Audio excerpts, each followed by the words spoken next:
ઘરના બધા લોકો લગ્નમાં ગયા હતા. હું અને મારો 18 વર્ષનો દેવર બંને જ ઘરે એકલા હતા.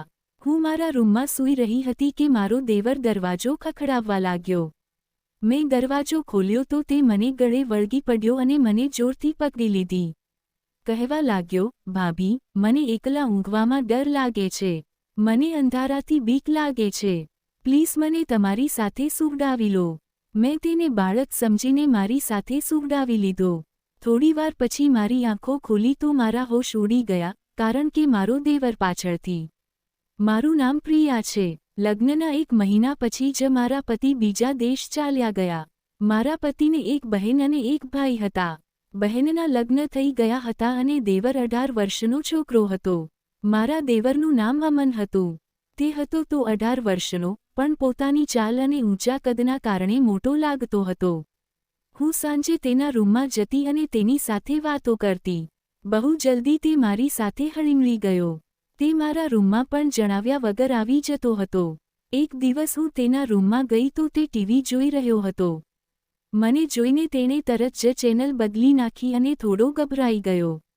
મને કંઈક શંકા થવા લાગી કે તે ટીવી પર એવું શું જોઈ રહ્યો હતો જે મને જોઈને જ તેણે ચેનલ બદલી દીધી, અને તે એવી રીતે જોઈ રહ્યો હતો જાણે મેં તેની કોઈ ચોરી પકડી લીધી હોય. મેં તેને પ્રેમથી પૂછ્યું, તમે ટીવી પર શું જોઈ રહ્યા હતા? મારા સવાલ પર તે થોડો પરેશાન થઈ ગયો અને માથું નામાં હલાવવા લાગ્યો. કહેવા લાગ્યો, કંઈ નહીં. આ સમયે ટીવી પર કાર્ટૂન ચાલી રહ્યા હતા. મેં કહ્યું, જે ચેનલ તું જોઈ રહ્યો હતો તે ફરીથી લગાવ. તેણે પોતાનું ધ્યાન નીચું કરી લીધું અને તે ચેનલ લગાવી દીધી. જે તે જોઈ રહ્યો હતો, મેં તે જોતા જ મારી આંખો બંધ કરી લીધી. મેં ગુસ્સાથી અમન તરફ જોયું અને કહ્યું, તમે આ જુઓ છો ટીવી પર? કહું રાત્રે તમારા ભાઈને? તે મારા ગુસ્સાથી ગભરાઈ ગયો અને ડરના માર્યા માથું હલાવવા લાગ્યો. પ્લીઝ ભાભી, ભાઈને કંઈ ના કહેતા. મેં કહ્યું, તમે આવી ડરામણી મૂવી જુઓ છો, રાત્રે સૂતી વખતે તમને ડર નથી લાગતો શું? હું તો જોઈને જ ડરી ગઈ હતી. તેણે તરત જ મારી માફી માંગી અને કહેવા લાગ્યો કે આજ પછી તે નહીં જુએ. જેના પર હું હસવા લાગી. મેં કહ્યું, હું તમારા ભાઈને નહીં કહું, તમારે ડરવાની જરૂર નથી. કારણ કે મારી નણંદના લગ્ન થઈ ગયા હતા એટલે હું અમન પર વધારે ધ્યાન આપતી હતી. તેની પસંદગીનું ખાવાનું પણ બનાવી દેતી અને તેના નાના મોટા કામ પણ કરી દેતી. ક્યારેક તેની સાથે કોઈ ગેમ પણ રમી લેતી હતી જેથી તે એકલતા અનુભવે નહીં. એક દિવસ અમન મારા રૂમમાં આવ્યો. મેં એક સુંદર ગાઉન પહેરેલું હતું અને મેકઅપ કરી રહી હતી. જ્યારે અમન મારા રૂમમાં આવ્યો, મને તૈયાર થતી જોઈને તે ધ્યાનથી જોવા લાગ્યો. પછી અમને એક લાલ રંગની લિપસ્ટિક ઉઠાવીને મને પકડાવી અને કહેવા લાગ્યો, ભાભી આ લગાવો, મને આ રંગ બહુ જ ગમે છે. મેં તેના હાથમાંથી લિપસ્ટિક પકડી લીધી. હું તેનું દિલ તોડવા નહોતી માંગતી, પણ તે તો મને જોઈને જ હસી રહ્યો હતો. મારો ચહેરો પોતાના બંને હાથોમાં લઈને બોલવા લાગ્યો, ભાભી, તમે તો બહુ જ સુંદર લાગી રહ્યા છો. આ કહીને તે અચાનક જ મને ગળે વળગી પડ્યો. હું તેના ગળે લાગવાથી થોડી ગભરાઈ ગઈ. મારું દિલ જોરથી ધબકવા લાગ્યું. મેં તેને તરત જ પોતાનાથી દૂર કર્યો. તે પાછળ હટીને મને જોવા લાગ્યો. મેં તેને ગુસ્સાથી જોયો તો તે થોડો ગભરાઈ ગયો. કહેવા લાગ્યો, ભાભી તમે તો મારી મોટી બહેન જેવા છો. મને તમે મારી બહેન જેવા લાગો છો. પણ કદાચ તમને મારો પ્રેમ કરવો ગમ્યો નહીં. આ કહીને તે મારા રૂમમાંથી બહાર ચાલ્યો ગયો. મને મારા વિચારો પર શરમ આવવા લાગી હતી કે તે મને મોટી બહેન સમજીને ગળે લગાવી રહ્યો હતો અને હું કેટલું ખોટું વિચારી રહી હતી. કેવી રીતે ગુસ્સાથી મેં તેને પોતાનાથી દૂર કર્યો હતો. તે પોતાના રૂમમાં જઈને મારા વિશે શું વિચારતો હશે કે હું કેવી બદતમીઝ છું. મેં તેના પ્રેમનો જવાબ આવી રીતે ગુસ્સાથી આપ્યો.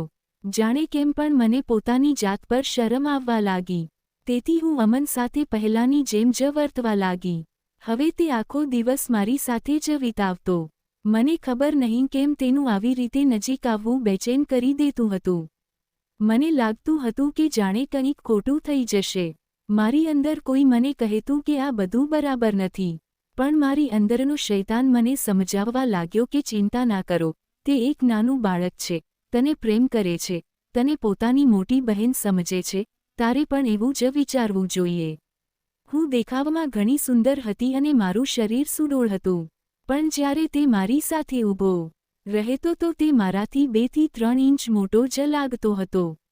જ્યારે તે સ્કૂલથી આવતો તો હું કિચનમાં જમવાનું બનાવતી હોત. તે અંદર આવતા જ મને પાછળથી ગળે વળગી લેતો. હું તેને વળતા કહેતી, દેખાતું નથી, હું જમવાનું બનાવી રહી છું, પાછળ હટી જા. જેના પર તે મને કહેતો, તમે દરેક સમયે કામમાં જ લાગેલા રહો છો, ક્યારેક તો આરામ કરી લીધો કરો. તે મારી વાત બદલી નાખતો અને મને ગુસ્સો કરતા રોકતો હતો. તેથી હું તેની આવી હરકતો પર નારાજ થવાને બદલે હસી દેતી હતી અને તેને કહેતી કે, જ્યારે તું લગ્ન કરીને તારી પત્નીને લાવીશ તો પછી મારી રજા કરાવી દેજે, તેની પાસે બધા કામ કરાવજે. જેના પર તે મને કહેવા લાગ્યો, ભાભી મને તમારા જેવી જ સુંદર દુલ્હન લાવી આપજો. મને બિલકુલ તમારા જેવી જ દુલ્હન જોઈએ, કારણ કે તમે મને બહુ જ વહાલા લાગો છો. આ કહેતા તે મારી આંખોમાં બહુ ધ્યાનથી જોઈ રહ્યો હતો અને ધીરે ધીરે મારી તરફ ડગલાં ભરી રહ્યો હતો. તેની નજરો મારા શરીર પર પડી રહી હતી જેના કારણે હું બેચેન થઈ રહી હતી અને મારા શરીરમાં સનસનાટી થવા લાગી. મારી હાલત અજીબ જેવી થઈ રહી હતી. મેં તરત જ મારું દુપટ્ટો ઠીક કર્યો. મને તેની પ્રશંસા કરવી કંઈ સારી લાગી રહી નહોતી. તે પોતાના હાથથી મારો ચહેરો સ્પર્શવા લાગ્યો. તે મારી નજીક આવ્યો અને પોતાના બંને હાથોથી મારા ચહેરા પરથી પરસેવો લૂછવા લાગ્યો. હું ડરીને પાછળ થઈ ગઈ. તે મને કહેવા લાગ્યો, જો મારા હાથમાં હોત તો હું ક્યારેય પણ તમને એક કામ પણ ન કરવા દેત. હું તમને રાણી બનાવીને રાખત. મારી ધડકનો બહુ જ તેજ થઈ ગઈ. પછી અચાનકથી તે મારાથી દૂર થઈ ગયો અને કહેવા લાગ્યો, ભાભી, તમે મારી બહેન જેવા છો. એટલે મને સારું નથી લાગતું કે તમે દરેક સમયે કામ કરતા રહો. તમે તમારા પિયરમાં પણ કામ કરીને આવ્યા છો અને હવે અહીં આવીને પણ એ જ જવાબદારીઓ નિભાવી રહ્યા છો.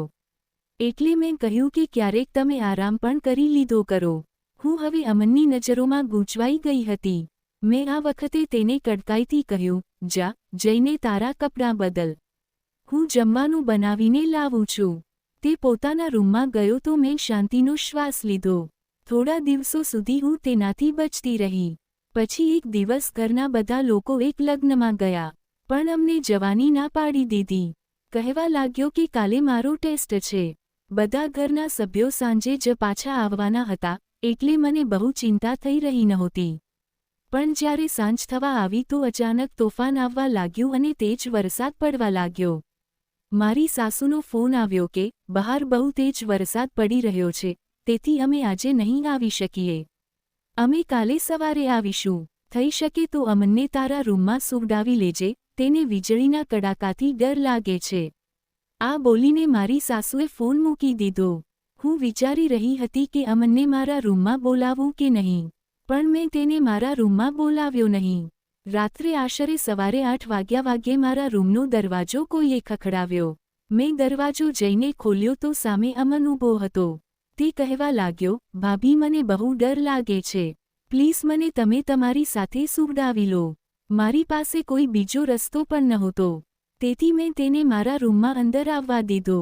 તે મારા રૂમમાં આવીને એક બાજુ સૂઈ ગયો અને હું પણ બીજી બાજુ સૂઈ ગઈ. અમન સૂઈ ગયો હતો પણ મને ઊંઘ આવી રહી નહોતી. હું બસ એ જ વિચારી રહી હતી કે અમન મારી સાથે કંઈ ખોટું ના કરી દે. જ્યારે પણ અમન કોઈ હલચલ કરતો હતો તો હું ગભરાઈ જતી હતી. આવી રીતે આખી રાત નીકળી ગઈ. હું બરાબર સૂઈ પણ ના શકી. સવારે જ્યારે અમન ઉઠ્યો તો તેણે મને જોઈ અને કહેવા લાગ્યો, શું થયું ભાભી? તમે આખી રાત ઊંઘ્યા નથી શું? મેં કોઈ જવાબ આપ્યો નહીં. અમન બોલ્યો, હું તમારી હાલત સમજી શકું છું ભાભી, પણ હું એ પ્રકારનો છોકરો નથી જે પોતાની ભાભી સાથે ખોટું કરે. હું તમને હંમેશા મારી મોટી બહેન જ માનું છું. હું તમારી સાથે હંમેશા મજાક કરતો હતો, કારણ કે હું ઘરે જ એકલો રહું છું. એક તમે જ હતા જેમની સાથે હું સારી રીતે વાત કરી શકતો હતો અને મારી વાતો જણાવી શકતો હતો. પણ તમે તો કંઈક ખોટું જ વિચારી રહ્યા હતા. તેની વાતો સાંભળીને મને અહેસાસ થયો કે હું કેટલી ખોટી હતી. મને પોતાની જાત પર શરમ આવી રહી હતી. તેણે તો ક્યારેય મને ખોટી નજરથી જોઈ જ નહોતી, અને હું જ હતી જે તેને વારંવાર ખોટી નજરથી જોઈ રહી હતી. મેં અમનને કહ્યું, મને માફ કરી દે અમન. મેં હંમેશા તને ખોટી નજરથી જોયો છે, પણ તું તો ખરેખર બહુ સારો માણસ છે. હવેથી હું તારા પર ક્યારેય શંકા નહીં કરું. અમન બોલ્યો, ઠીક છે ભાભી, હવે મને ભૂખ લાગી છે તો પ્લીઝ જલ્દીથી જાઓ અને કંઈક નાસ્તો બનાવી દો. આ બોલીને અમન હસવા લાગ્યો. પછી હું પણ કિચનમાં જઈને નાસ્તો બનાવવા લાગી. તે પછી મેં અમનને ક્યારેય ખોટી નજરથી જોયું નહીં અને ના જ તેના પર ક્યારેય શંકા કરી. હેલો મિત્રો, આ હતી અમારી નાનકડી શોર્ટ સ્ટોરી. જો તમને ગમી હોય તો પ્લીઝ લાઇક કરો અને ચેનલને સબસ્ક્રાઇબ કરો અને કોમેન્ટ બોક્સમાં જણાવો કે તમને કેવી લાગી. મળીએ કાલે તમને એક નવી વાર્તા સાથે. ત્યાં સુધી આભાર.